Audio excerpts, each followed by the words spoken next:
Hey, this is Matt Wenning at WenningStrength.com, and today we're going to go over education. Now, I pushed myself really hard to get a master's in biomechanics. I'm not saying you need to go that far, but let's dive into some things that I think will be helpful for not only you, but maybe if you train any clients, athletes, or anything else.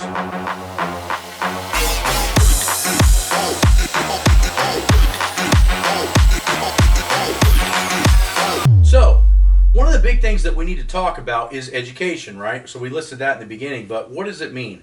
Well, if you really are passionate about what you're doing, then you're willing to put your money where your mouth is. Now, what I like about education is the fact that it teaches you to think different. So let me give you an example.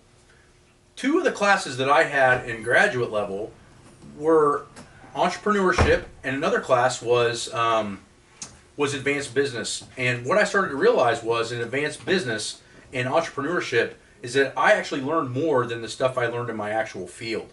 What does this mean? This means that in education or high-level education, you learn to think outside the box and have different types of education or experiences from your professors and other people in your class to kind of push you and give you an edge. A lot of times when you're going to be successful in something, it's because you're thinking about something in a different way that another person is not thinking about, right? So for me, for example, was using a conjugate style system in order to train the military and the tactical population. That's what got me where I'm at today as far as the accolades and things of that nature. You don't have to go that direction, but you definitely need to have a vast array. Now, education doesn't always mean that you have to have a master's or a PhD or any of these other things, but what it does mean is that you need to keep constantly pushing your particular level of knowledge. Now, this could be weekend certifications. One of my favorite things is internships with people that are smarter or maybe doing things that you want to do. One of my biggest regrets was not doing an internship when I was younger with Charles Poliquin. I had an ability to do that, but it was just too expensive for me at the time. And looking back now, what was that amount of money? It was nothing.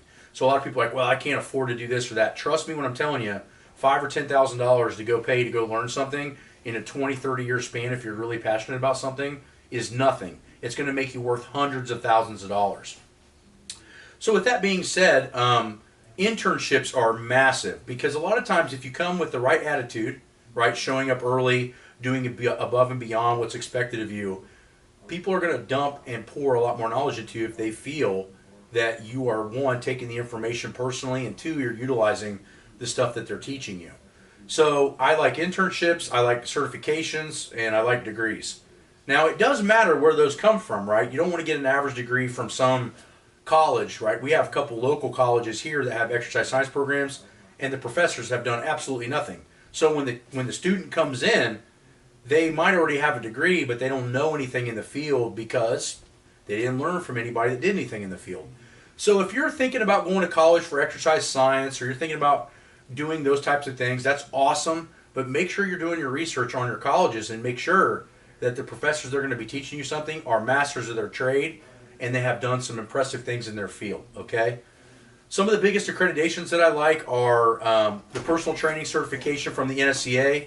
We have the CSCS from the NSCA.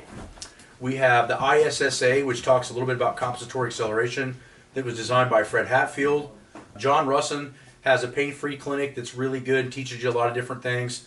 You also have the Poliquin's group has some certifications and class projects that you could do. And one of the biggest places I would go to once the COVID stuff opens up is you definitely want to go to Dr. Ken Kanakin's Swiss conference. I go there every year that they have it. I usually speak at it, but every time I go sit and listen to one of those talks, I learn something completely new. So those three things would be huge credentials for me to see you guys do and learn more. So let's do some recapping. One, if you don't want to push your education all the way to a PhD or a master's, I get it, I understand, but don't stop learning. Try to be careful with what you're learning on the internet. I mean, a lot of people that give away free information, it's free because it's worthless, right? So I know that a lot of people think, hey, I can go and read this up on the internet. It's not the same, right? The real practitioners are going to tease what they know on the internet and really show the people that they find are super serious. So if you have any questions on this or you want to learn, there's a couple different things that we can provide. One, Patreon channel allows you guys to be able to answer any questions that you may have in the field, both in what schools to go to, what type of lifting you should be doing, and you get to look at some sample programs. The second thing we offer is online coaching, which if you're unfamiliar with how to program for yourself and your equipment, those things are huge because you're going to have professional coaches lay out and figure out exactly what to do with this scenario that you're in.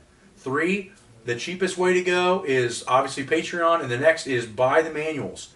There's a lot of legwork that we put in those manuals for you guys to not only train smarter, but be able to train harder with less mileage.